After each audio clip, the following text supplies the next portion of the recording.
Hola amigos, estamos a día 13 de febrero de 2025, aproximadamente las 13:36.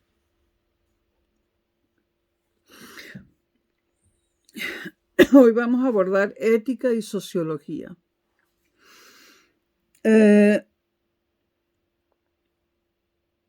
Hasta la actualidad se pueden observar 5 corrientes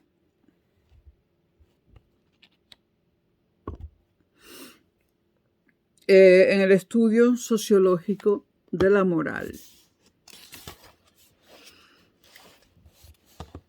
La primera corriente proviene de Darwin y sus ideas evolucionistas, que impregnaron la mayor parte de los estudios sociales y culturales del siglo XIX.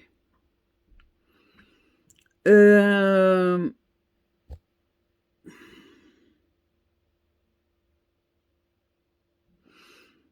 imposible que el estudio de la moral fuera sustraído del enfoque evolucionista. Este enfoque pretendía explicar no solo la naturaleza de la evolución de las especies biológicas, sino también de todas las sociedades humanas. Por ejemplo, Herbert Spencer aplicó el esquema evolutivo a toda la realidad, en particular a la realidad humana y social, entendida como un nivel ulterior y parcialmente autónomo de la realidad respecto al biológico. Y encuentra la moralidad, y esto es importante, encuentra la moralidad a lo largo de toda la cadena evolutiva. No solo para la raza humana, sino para todas las razas de los seres vivientes, hay leyes de recto vivir, es decir, bases de la moral. Sin embargo, estas reglas presentan una particularidad para la raza humana y hacen posible la vida en sociedad, ya que en un estadio dado de la historia evolutiva, la sociedad se convierte en un elemento esencial para la supervivencia y para la adaptación al medio. Entonces la sociedad comienza una historia propia, un ámbito de evolución propio, que va desde las sociedades militares a las sociedades industriales. Según la formulación de Spencer, la sociedad industrial, y esto es muy importante, basada en la cooperación voluntaria y no la coactiva. Bueno, voluntaria porque no tienes más remedio que trabajar, ¿no? Y no la coactiva, pero no en forma de, no encadenado. Bueno, la sociedad industrial basada en la cooperación voluntaria y no coactiva se convierte en el culmen de la evolución social y su ética en la forma definitiva de toda ética. Existe una moral absoluta, por tanto, que hace referencia al hombre ideal en la sociedad industrial completamente desarrollada. Spencer introduce los mitos del industrialismo y del progreso moral, concebidos de una forma ingenuamente simplificada, postulando la conciliación de todos los conflictos que desgarraban a la sociedad industrial. Conciliación del hombre con la sociedad y conciliación de la sociedad con la naturaleza.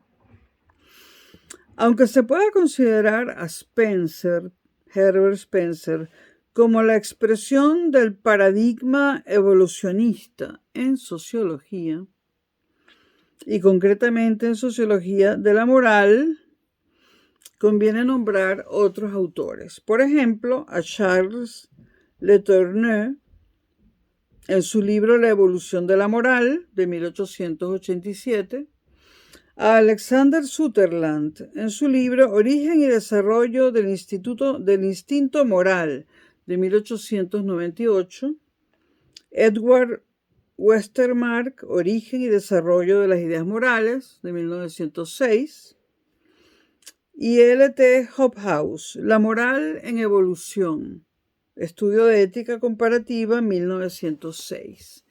Y esto es, abuelo de pájaro, la primera corriente de las 5 principales de la sociología de la moral. Vámonos con la segunda corriente. Una segunda corriente en el estudio sociológico de la moral está relacionada con el desarrollo de los estudios históricos y comparativos en Alemania. Wilhelm Wundt, en su Ética, editada en 1887, prometía publicar una investigación sobre los hechos y las leyes que rigen la vida moral. También George Simmel ideó en su Introducción a la ciencia moral, publicada entre 1892 y 1893, un tratado descriptivo de los valores morales.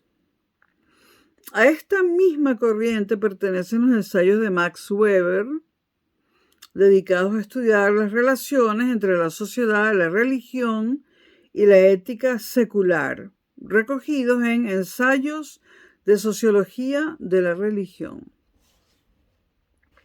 Si bien todo el mundo conoce la influencia, la tesis de Weber, que habla de la influencia de la ética protestante sobre el origen del capitalismo, suele perderse de vista el alcance mucho más amplio de sus investigaciones. Comparando las éticas de varias doctrinas religiosas, procuró demostrar que algunas tenían un efecto de aceleración y otras un efecto de retardo sobre la racionalidad de la vida económica.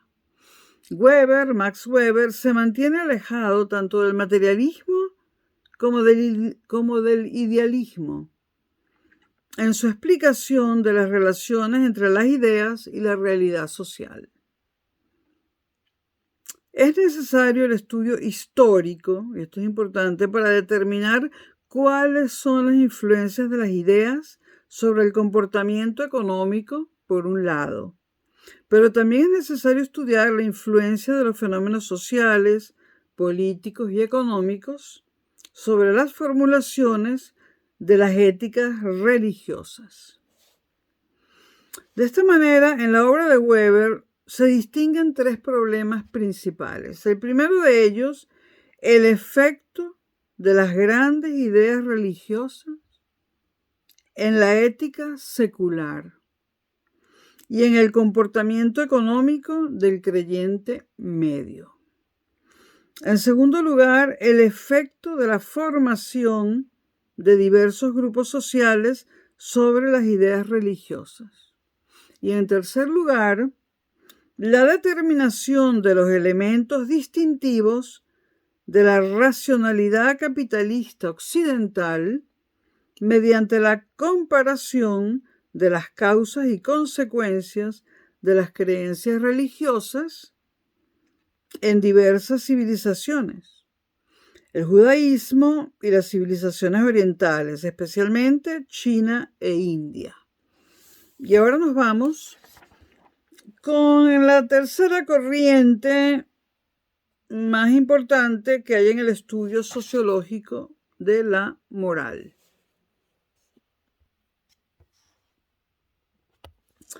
Una tercera corriente es la representada por Emilio Durkheim y la escuela sociológica francesa. Partiendo de una concepción de la moral como todo lo que es fuente de solidaridad, la moral como todo lo que es fuente de solidaridad, Durkheim establece la evolución de las sociedades basándose en el tipo de normas morales y jurídicas que desarrollan. Las reglas morales de las sociedades primitivas y las de las sociedades avanzadas, por supuesto, son distintas. Existen dos tipos de moral para Durkheim. La moral de la uniformidad, que provoca, junto con el derecho represivo, la solidaridad mecánica entre todos los miembros de la sociedad primitiva. Y, en segundo lugar, la moral de la diferenciación, que, unida al derecho cooperativo, produce la solidaridad orgánica entre los distintos elementos de la sociedad avanzada. Es el desarrollo de la división social del trabajo lo que produce el paso de un tipo de moralidad al otro. La primera moral orienta a los individuos completamente hacia la sociedad. La moral de la uniformidad. Y la segunda se propone realizar la personalidad humana en la mayor medida posible y se sirve de prescripciones específicas para funciones diferentes. Por lo tanto, en la sociedad avanzada, cada profesión tiene un tipo de moral diferente. Y aquí surgen las morales profesionales. Son distintas unas de otras e incluso puede haber una verdadera oposición entre ellas. Además, en esta sociedad existen otros ámbitos especiales de la moralidad. La moral familiar, la moral cívica y la moral contractual. Las teorías de Durkheim dependían de la aceptación de un esquema evolutivo de la sociedad humana, que pasaría del estado de horda a las sociedades dotadas de instituciones especializadas. Las formas de sociedad dependen de las reglas morales y jurídicas que rigen el comportamiento de sus miembros. Durkheim entendía la sociedad como conciencia colectiva y hacía de la sociedad como conciencia colectiva el objeto de la ética. La sociedad es la fuente de los juicios de valor y el fin que persiguen las normas. La moral comienza con la asociación del individuo al grupo, cualquiera que éste sea. Esta primacía de lo individual frente a lo grupal es lo que provoca los problemas morales específicos de la sociedad contemporánea.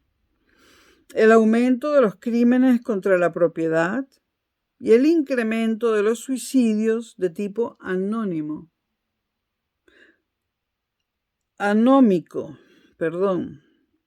de ánimo, debidos a la dislocación de valores sociales y a sentimientos de falta de significación de la vida producidos por cambios rápidos en la estructura social como consecuencia de la industrialización.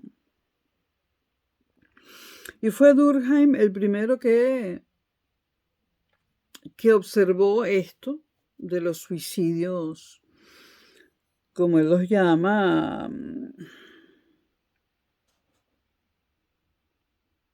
suicidios que tienen que ver con el estado de ánimo. La importancia de Durkheim, sin embargo, para este tema radica tal vez en el intento de crear una nueva ciencia que tuviera por objeto el estudio positivo de la moral. Y esto es importante. Los problemas más importantes a los que se enfrentaría la nueva ciencia son la génesis y el funcionamiento de las reglas morales de conducta. Los instrumentos del método que emplea la física de las costumbres y del derecho son de dos tipos. Por una parte están la historia y la etnografía comparada, que hacen asistir a la génesis de la norma. Y por otra está la estadística comparada, que permite medir el grado de autoridad relativa de que está investida esta regla ante las conciencias individuales y descubrir las causas en función de las cuales varía su autoridad.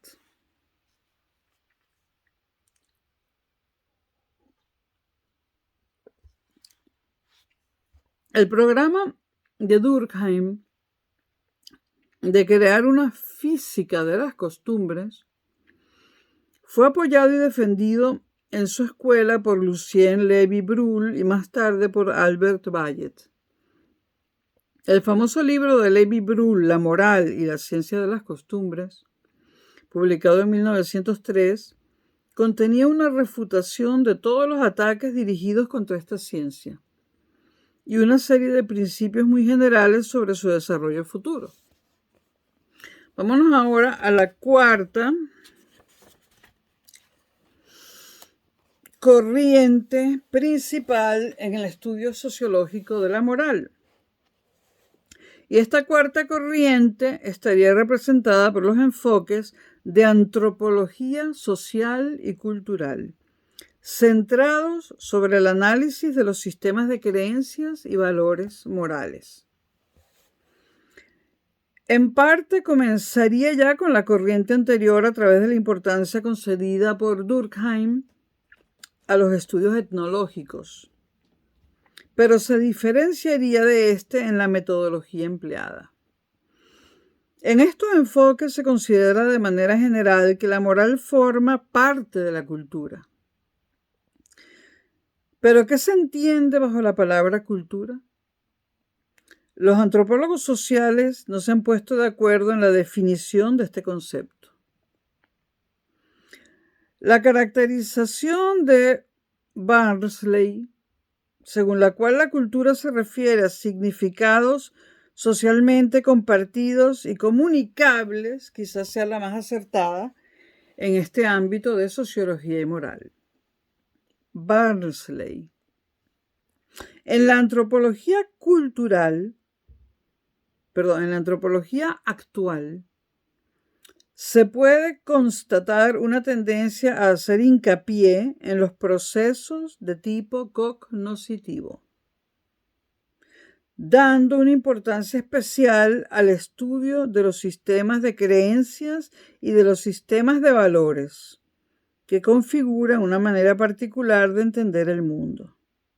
Pero no se puede reducir la cultura a los elementos cognoscitivos y valorativos, sino que es necesario incluir también las pautas de conducta. Entonces vamos a recapitular. En primer lugar, procesos de tipo cognoscitivo. En segundo lugar, estudio de los sistemas de creencias y de los sistemas de valores. Tercer lugar, pautas de conducta. No existe una dicotomía entre la estructura social, es decir, pautas de conducta que mantienen consistencia a través del tiempo, y la cultura o sistema de significados, ya que la conducta humana es conducta significativa y las pautas de conducta también tienen un significado. Entre los sistemas de creencias y valores y los de conducta que configuran una cultura, tienen especial relevancia los considerados como morales o inmorales. Esta consideración solo puede realizarse desde criterios internos a cada cultura. La multiplicación de los estudios en antropología social sobre los códigos morales de las sociedades más diferentes ha acumulado un material que es necesario analizar de forma sistemática. Y entonces nos encontramos con el relativismo cultural, que viene a decir que lo que es bueno en un lado de los Pirineos, por ejemplo, es malo en el otro lado. La gente se ha hecho más y más consciente de que el contenido de los códigos morales varía ampliamente entre sociedades diversas y dentro de una misma sociedad varían también históricamente e incluso cambia entre los diferentes grupos sociales que componen esa sociedad. Además del relativismo cultural, la investigación antropológica ha planteado otra serie de problemas. En primer lugar, el problema del origen social de la moralidad y su función en la sociedad. Luego recapitularemos numeraremos los tipos de problemas. El primero, repito, el problema del origen social de la moralidad y su función en la sociedad. La respuesta más corriente a la pregunta del origen está en que la moral surge como consecuencia de los intereses de una persona o grupo social que tiene el poder suficiente para imponer su voluntad. Si nos salimos del campo de la antropología social, esta respuesta es característica en la sociología desde el pensamiento de la Ilustración hasta los planteamientos más actuales dentro de la sociología de la desviación. Por ejemplo, Howard Becker afirma que las reglas de una sociedad, incluyendo las reglas morales, surgen por los intereses personales o de grupo y se imponen por la fuerza. Y esta es una tesis interesante. Cito a Howard Becker. Las diferencias en la capacidad de crear reglas y aplicarlas a otras personas son esencialmente diferencias de poder, ya sea legal o extralegal. Aquellos grupos cuya posición les da armas y poder son los que tienen mayores posibilidades de imponer sus reglas.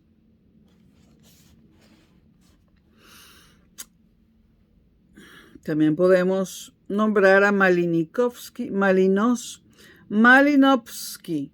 apellido polaco. Malinowski dice o sostiene que cada sociedad tiene la moral que corresponde a sus necesidades, lo cual parece bastante razonable. Toda regla moral e incluso toda costumbre siempre está al servicio de alguna necesidad social. Sin embargo, dentro de los planteamientos funcionalistas, aunque modificándolos, Robert Merton vio la posibilidad de que determinadas normas morales fueran disfuncionales para el conjunto de la sociedad.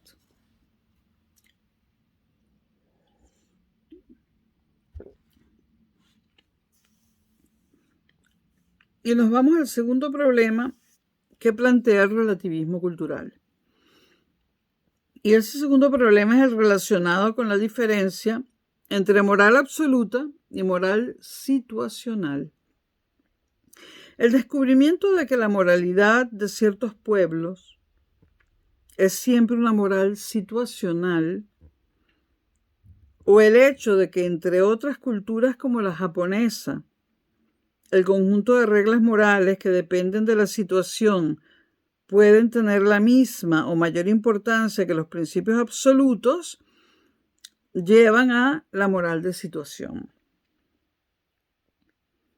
Y el tercer problema que plantea este relativismo cultural es el de la cultura-naturaleza.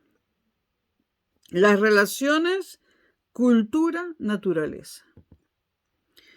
La articulación de estas relaciones tiene una gran importancia para comprender la estructura de la moral de una sociedad. Una sociología de la moral necesita tener en cuenta lo que para una sociedad dada es considerado primariamente como producto de la cultura, lo que es considerado como facetas más o menos inmutables de la naturaleza. En los últimos años, la etología y la sociobiología han intentado estudiar de una manera científica las relaciones entre los instintos biológicos humanos y el comportamiento. El hecho de que el comportamiento agresivo del ser humano esté preprogramado por adaptaciones de tipo filogenético inscritas en su organismo biológico, pueden ayudarnos a comprender mejor las dificultades que se oponen a la realización de una moral altruista.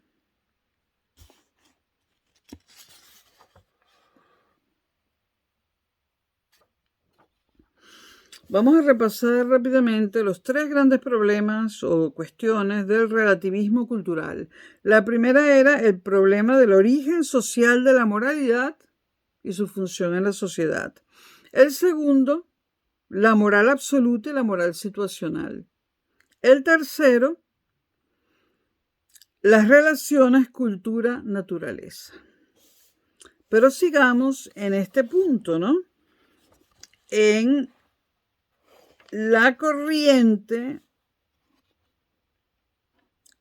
en la antropología, en la sociología de la moral, la corriente de la antropología social y cultural.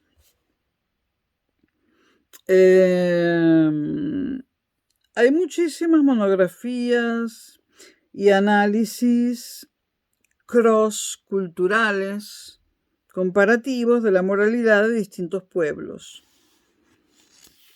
Y de ellos se ha ocupado mucho Abraham Edel. Y cito a Edel. Nos libera de un estrecho etnocentrismo el que juzgamos nuestras reglas morales como el orden inmutable de la naturaleza. 2. Ser el 1. Nos ayuda a descubrir qué elementos comunes o invariantes puede haber realmente en la vida humana bajo diferentes condiciones. 3. Revela los distintos modos como los seres humanos han procurado hacer tareas semejantes y nos incita a desarrollar criterios para ejecutar con éxito estas tareas.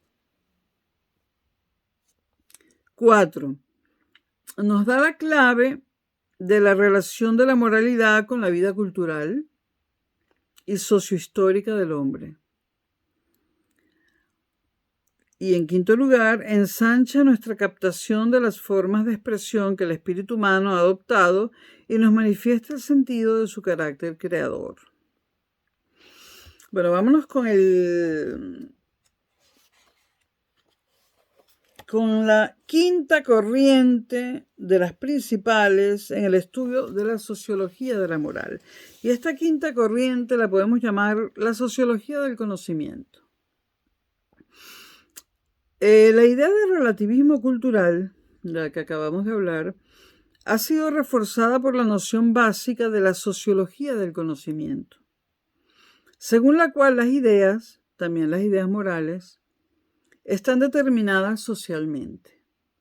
Los orígenes de la sociología del conocimiento, en relación con los problemas de la moral, pueden remontarse a la crítica de la Ilustración a la religión y a la moral como engaño de los sacerdotes y aristócratas para preservar su dominio en la sociedad.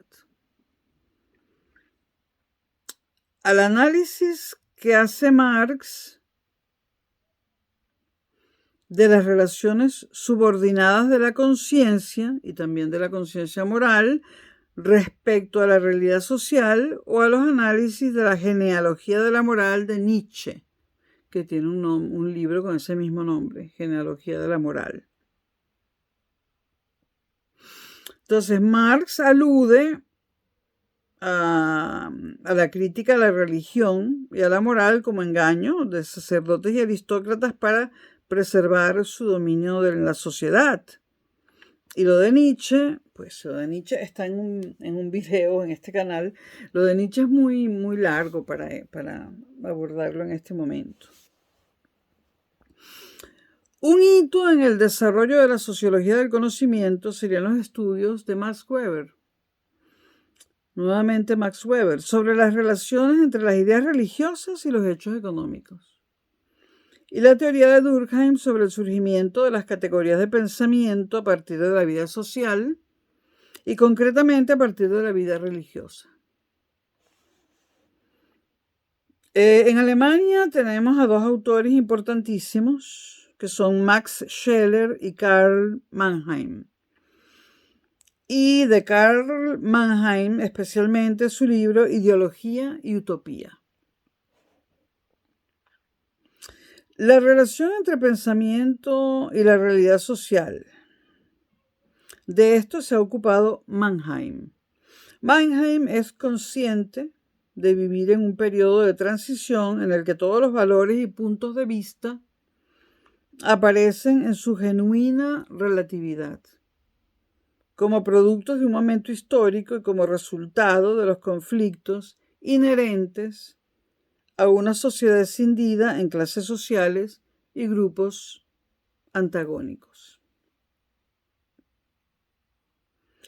El contexto de conflicto social o lucha de clases, conflicto económico, la gran inflación y conflictos políticos, proceso de destrucción de la República de Weimar y ascenso de los nazis al poder, está en la base de la sociología del conocimiento de Mannheim. Y hay un par de sociólogos cuya reflexión sobre las formas de moralidad ha sido muy fructífera y todavía es muy fructífera hoy en día en el siglo XXI. El primero, Max Weber, nuevamente, que no lo podemos obviar. Max Weber representa un momento justo anterior a la obra de Karl Mannheim.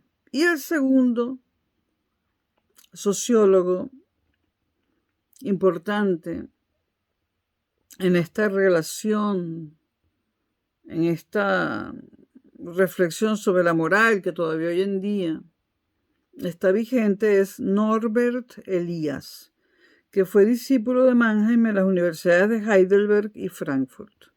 Max Weber, Norbert Elias.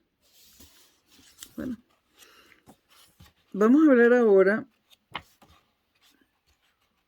Sí, bueno, va a ser un video un poco largo, pero lo voy a matar en un video. El tema. Max Weber, la ética en un mundo desencantado. Ahora vamos a hablar de eso. Ya hablamos de las cinco corrientes principales en la sociología de la moral. Ahora vamos a hablar de Max Weber. Al hilo del final de la Primera Guerra Mundial, reflexiona Max Weber sobre el carácter demoníaco del poder y sobre la necesidad de cerrar un trato con el diablo si uno quiere dedicarse a la política. Trata Weber de rescatar para la ética la idea de elección activa de los propios valores frente a la aparente necesidad impuesta por las circunstancias externas. Se trata siempre de un problema de valoración íntima que ha de ser resuelto en cada caso en el fuero íntimo de los individuos. Lo que trata Weber es de que el individuo no acepte la moral que le están imponiendo y se revise sus propios e íntimos principios, ¿no?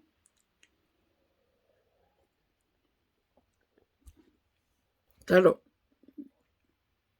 finalizando la Primera Guerra Mundial, decir estas cosas tenía mucho sentido.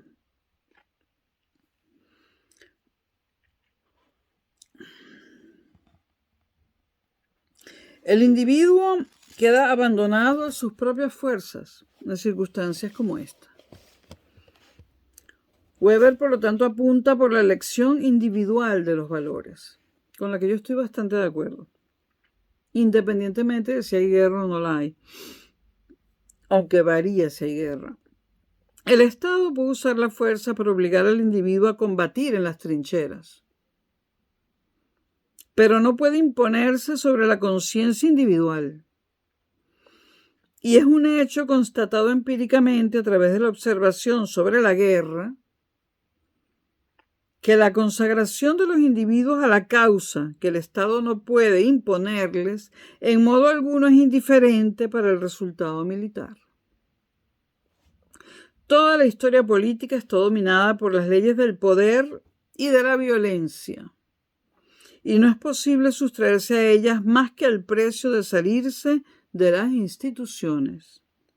y del mundo de la civilización terrena, como consecuentemente lo hizo Tolstoy al final de su vida. Guerra y Paz, un libro indispensable, ¿no? Si se quiere permanecer en este mundo, hay que aceptar la inevitabilidad del poder. Aquellos momentos en que Weber habla del destino colectivo del pueblo alemán o de las tareas trágicas que le tocan en suerte a una sociedad, siempre le queda al individuo la posibilidad de negarse a cumplir con ese destino común. Esto puede parecer muy idealista, muy utópico, pero si se pusiera en práctica por muchos individuos, quizá pudiéramos mejorar este mundo. Repito, siempre le queda al individuo la posibilidad de negarse a cumplir con ese destino común. La elección individual, que para mí es lo más importante en Weber en cuanto a la moral, la elección individual de los valores no puede confundirse en Max Weber ni con un escepticismo relativista para el que todo da lo mismo, ni con un decisionismo ciego, incapaz de dar razones de las preferencias valorativas y que puede conducir fácilmente a posiciones irracionales. Ni escepticismo relativista, ni decisionismo ciego. La intención última de Weber consiste en recalcar el papel de la conciencia individual en la elección de los valores que dan sentido y dirigen la propia vida. El núcleo básico del individualismo ético de Max Weber, radica en la exigencia planteada al individuo, a todos y cada uno de los individuos, para que se desarrolle como persona mediante la dirección consciente de su propia vida. Dirección basada en la elección libre, autónoma y responsable de los valores últimos que la guían y dan sentido. El núcleo último de la personalidad del individuo no es sino su capacidad para mantenerse fiel a esos principios elegidos como valores últimos de su existencia. La dirección de la vida, en alemán, Lebensführung. La dirección de la vida la decide el individuo. Solo queda el individuo abandonado a sus propias fuerzas y sin poder dejar la responsabilidad de sus elecciones morales en manos de la ciencia, el sentimiento, el poder político, la divinidad o el consenso con los demás mortales. El individuo ha de elegir libremente y al mismo tiempo tiene obligatoriamente que hacerlo si quiere seguir siendo persona en una situación social en la que parece cada vez más aplastado por el peso de las decisiones colectivas y por el avance irresistible de los procesos de racionalización y de burocratización. Señala W. Schuster que el lema decisivo de Weber es la autodeterminación del individuo. Y por tanto, esa autodeterminación es consciente y es ilustrada. Los límites de la ciencia están muy claros para Max Weber. Una ciencia no puede enseñar a nadie qué debe hacer, sino únicamente qué puede hacer y en ciertas circunstancias qué es lo que quiere hacer, qué puede hacer y qué quiere hacer. Pero una ciencia no puede establecer los fines morales últimos de la conducta. Y esto es importante. Finalmente habla Max Weber de la discusión sobre los valores como una última instancia de ilustración de la elección individual. La discusión sobre los valores es importante para comprender el punto de vista de otras valoraciones alternativas a la propia. Por lo tanto, el diálogo es, en cierto modo, importante para Weber. Según Weber, lo que por esta vía no se puede alcanzar, por la vía del diálogo, de las discusiones de los valores, es una ética normativa o la capacidad coaccionante de un imperativo moral. Disenso, politeísmo de los valores y conflicto entre dioses y demonios que pueblan el campo de la razón práctica serán la última palabra de Max Weber. Su dedicación profesional a la sociología comparada de las religiones, su contacto con el mundo ruso de Tolstoy y Dostoyevsky, y su observación cotidiana de la política nacional e internacional le corroboran la inevitabilidad del conflicto. Este se encuentra siempre presente en la vida cultural. Bien se trate de un conflicto íntimo que se desarrolla en el alma del individuo, bien como conflicto interno entre personas que se aman, bien como conflicto externo entre individuos, grupos o sociedades. Es posible alterar los medios del conflicto, su objeto, sus protagonistas o las formas de resolverlo, pero no es posible eliminar el conflicto. Y el conflicto es entendido por Weber no solo como una cuestión de intereses económicos o políticos divergentes, sino también como un problema de cosmovisiones enfrentadas.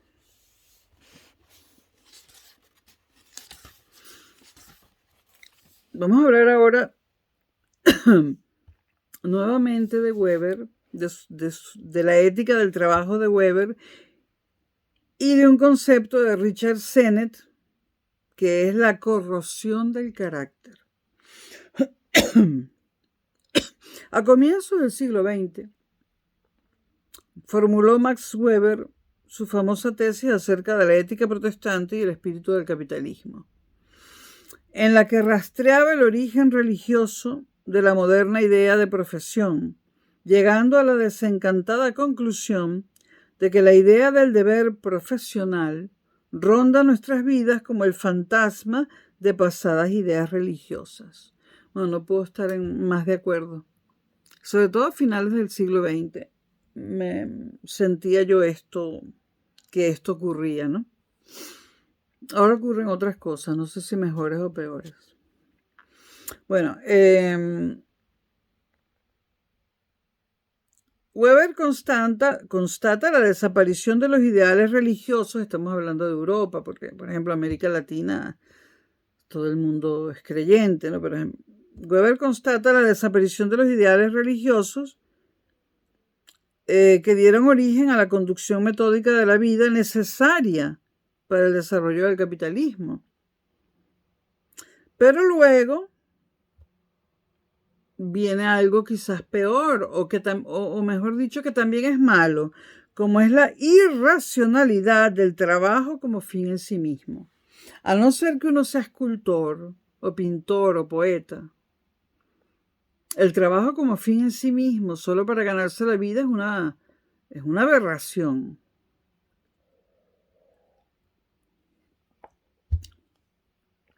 Y pienso en toda esa gente que quiere ser funcionaria, ¿no? No sienten esa aberración, ¿no? Ni mucho menos los empleados de una multinacional tampoco sienten esa aberración. Entonces, citemos a Weber. Especialistas sin espíritu, gozadores sin corazón. Estas nulidades se imaginan haber alcanzado un estadio de la humanidad superior a todos los anteriores. Muy optimista, ¿no? Pero dice la verdad. No es optimista, pero dice verdad. A las consecuencias personales del trabajo en el nuevo capitalismo y a la situación definida por el sociólogo Richard Sennett al respecto, se la llamó corrosión del carácter. Este es un concepto del año 2000. El ideal de la realización personal por el trabajo aparece hoy como un bien cada vez más escaso. En las nuevas circunstancias del trabajo flexible, bajo las condiciones del nuevo capitalismo, vivimos una situación completamente nueva en la que el trabajo parece no vertebrar ya nuestra personalidad y tal vez estemos cada vez más cerca de los especialistas sin espíritu y hedonistas sin corazón, profetizados por Max Weber. Según los planteamientos de Richard Sennett, la concepción actual del trabajo ha cambiado radicalmente. En lugar de una rutina estable a lo largo de la vida laboral, de una carrera predecible dentro de una empresa a la que se era leal a cambio de un empleo estable, los trabajadores se enfrentan ahora a un mercado laboral flexible, discontinuo, con empresas estructuralmente dinámicas, con imprevisibles reajustes de plantillas y exigencias de movilidad absoluta. Ahora, desde mi punto de vista, salimos de una mala situación, como era ese trabajo estable para toda la vida en una multinacional. Salimos de esa mala situación para entrar en otra situación también mala. Situaciones diferentes, pero para mí ambas malas. Bueno, vivimos actualmente en un ámbito laboral nuevo, sometido a la precariedad y a la eventualidad. Y a proyectos a corto plazo en los que el futuro estable desaparece de la vista. Sennett afirma que en la sociedad occidental en la que somos lo que hacemos, y el trabajo ha sido considerado tradicionalmente como un medio fundamental para la conformación del carácter y la constitución de nuestra identidad, este nuevo escenario laboral está contribuyendo a destruir las nociones de estabilidad, permanencia, confianza en los otros, integridad y compromiso que hacían que incluso el trabajo más rutinario fuera un elemento organizador fundamental de la vida de los individuos y consiguientemente de su inserción en la sociedad. Pero Sennett está hablando del individuo masa, del individuo tipo masa.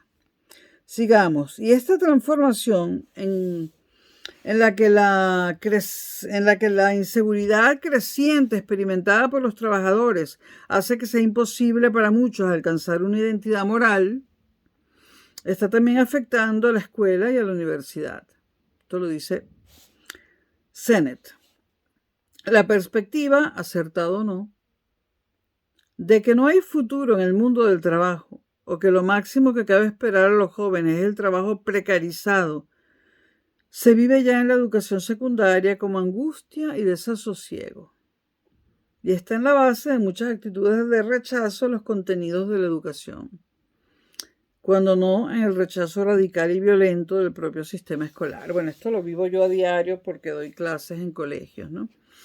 Bueno, vámonos por último a hablar un poco de Norbert Elias y sus 2 códigos de conducta. La obra central de Norbert Elias, llamada El proceso de la civilización, basa su argumentación en el análisis meticuloso y pormenorizado de las transformaciones del comportamiento humano que configuran la civilización, así como de los cambios de significación de las palabras. Seguir el curso de los cambios de los conceptos en que cada sociedad ha intentado expresarse, remontándose desde el concepto de civilización al de civilité en francés y de este al de courtoisie, es decir, cortesía. Hemos pasado de civilización a cortesía para dar así directamente sobre la pista del proceso civilizatorio, sobre la pista del cambio real de comportamiento que se ha operado en Occidente.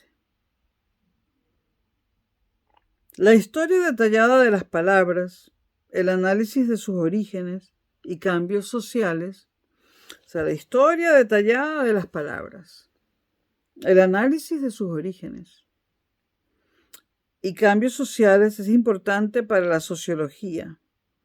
Y Norbert Elias lo explica así: un florecimiento tal, más o menos repentino, de palabras dentro de una lengua indica casi siempre transformaciones en la vida de los seres humanos, especialmente cuando se trata de conceptos que están destinados a permanecer en el centro de la actividad humana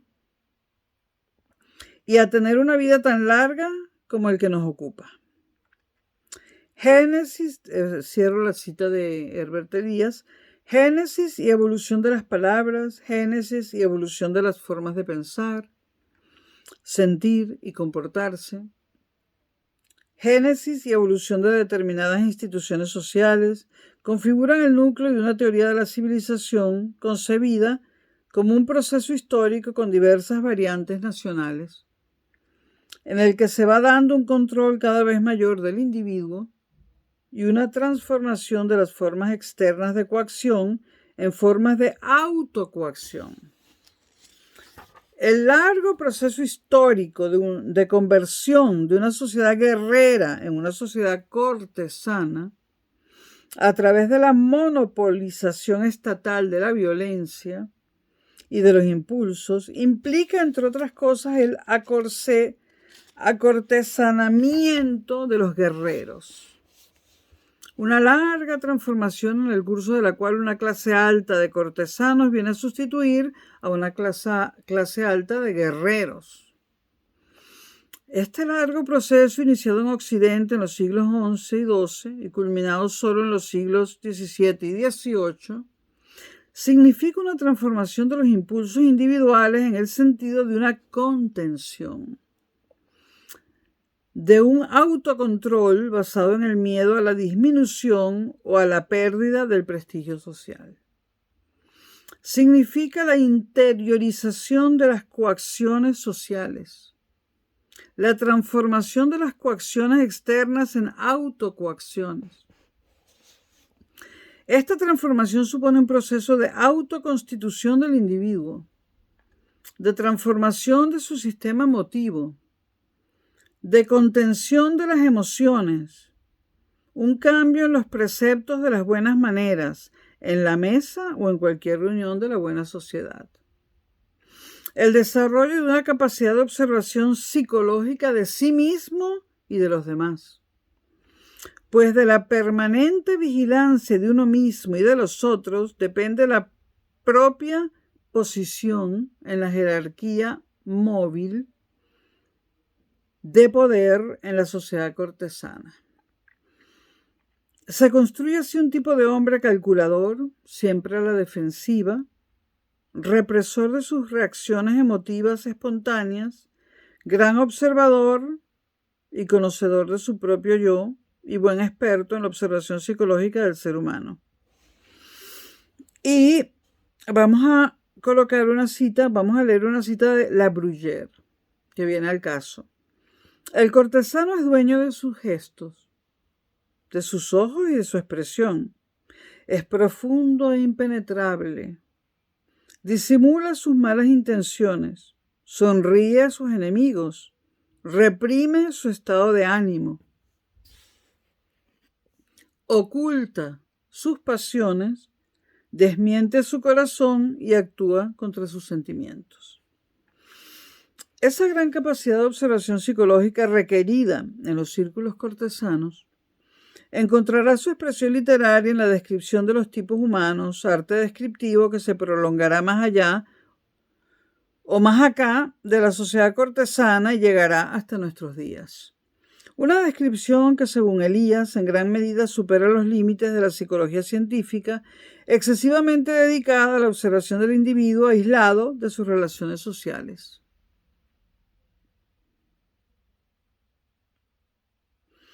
La herencia de la sociedad cortesana en Francia,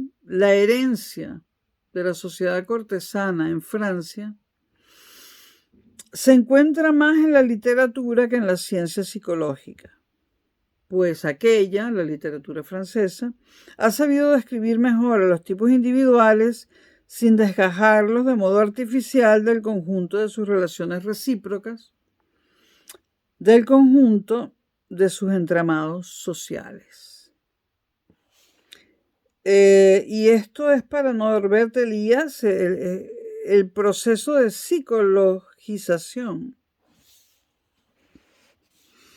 Históricamente, en las diferentes cortes se ha construido un tipo de racionalidad no burguesa. Él habla de las cortes de hoy en día, ¿no? Hace un símil, por decirlo así. Entonces, en las diferentes cortes se ha construido un tipo de racionalidad no burguesa, una racionalidad cortesana, basada en el desarrollo de la etiqueta y el ceremonial, hasta los últimos detalles del acostarse o levantarse del rey, en el cálculo exacto del ornato que corresponde a cada vivienda y en el autocontrol de los impulsos y los afectos, en favor de una conducta perfectamente calculada y matizada en el trato con los hombres. Pues de este trato depende el éxito o fracaso personal y las oportunidades de participación en el poder. En su análisis de la especificidad del proceso nacional alemán de civilización y de sus tendencias anticivilizatorias, que culminan en la barbarización de la sociedad bajo el nazismo, Norbert Elias recalca la existencia de dos cánones de conducta en la mayoría de los estados nacionales que configuran el balance internacional de poder en los siglos XIX y XX. Cánones de conducta que plantean exigencias contradictorias a los individuos. Por una parte, un canon moral de carácter igualitario, cuyo valor más excelso es el hombre y el individuo humano como tal. Y por otra parte, un canon nacionalista, de carácter no igualitario, cuyo valor más alto es una colectividad, el Estado, la patria, la nación a la que el individuo pertenece. La larga tradición alemana que desde Lutero libera al individuo de las decisiones políticas para dejarlas en manos de la autoridad. Esta reformulación autoritaria del imperativo categórico no fue una mera metáfora, sino que se convirtió en realidad. Elias cita a Hans Frank, alto funcionario, ministro y gobernador general de la Polonia ocupada por los nazis, quien afirmó que el imperativo categórico de la actuación en el Tercer Reich rezaba así: actúa de tal manera que el Führer aprobara tu conducta en el caso de que tuviera conocimiento de ella. Esta ha sido ciertamente la mayor tergiversación de las palabras y del espíritu de Kant. Norbert Elias establece como tesis de fondo que mientras en la teoría de Kant triunfa el canon moral sobre el canon aristocrático, en la historia real de Alemania se produjo una inversión. Y la burguesía se asimiló al ethos guerrero del código aristocrático del honor, lo cual fue determinante del proceso histórico y de la tragedia de la época del nazismo. Y hasta aquí, moral y sociología. Nos vemos en moral y antropología. Espero.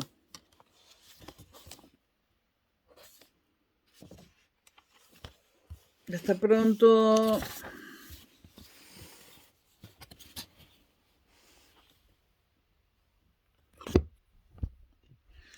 Oh my God, perdón que no apagué la cámara.